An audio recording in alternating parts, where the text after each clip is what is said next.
by Aditya Recording Studio, Mazhagar, Gopalganj। जब दोसरे से प्यार हो गईल बा सनम तो साफ साफ कहबा हो भूल जाइब हम।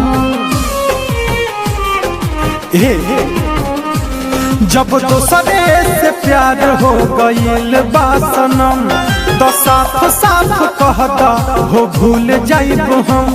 कवन गलती के बदला तू हमसे ले लेलू कुछ ना, हाँ हाँ कुछ ना बोलो कहा रुका है फोन कैला काट देवे। कुछ ना बोलो कहा रुका है फोन कैला काट देवे।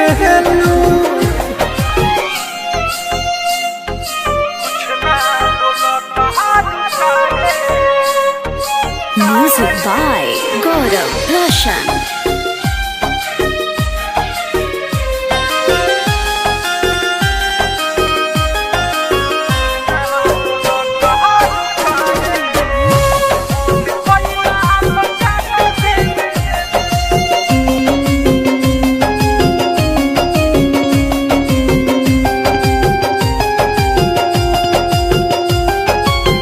सुनो जाने ठीक ना हमारा साथ करो कहारू लगता कि दोसरे के हाथ धरतारू।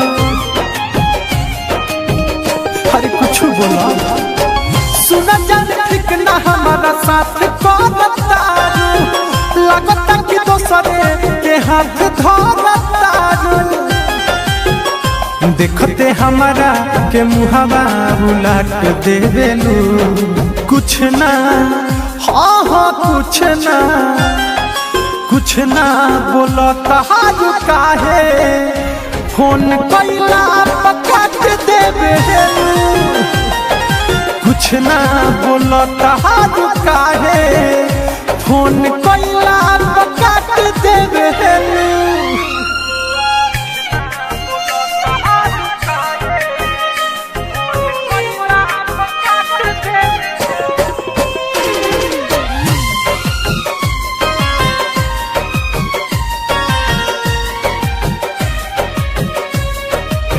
साचे बतिया कहतानिया जो लगता कि खास हो गईले रवि राज हो।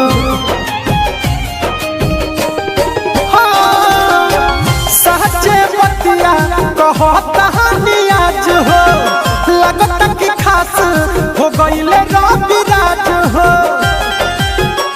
कह के गलती दीपकवा पसाट देवेलू कुछ ना, हाँ हाँ कुछ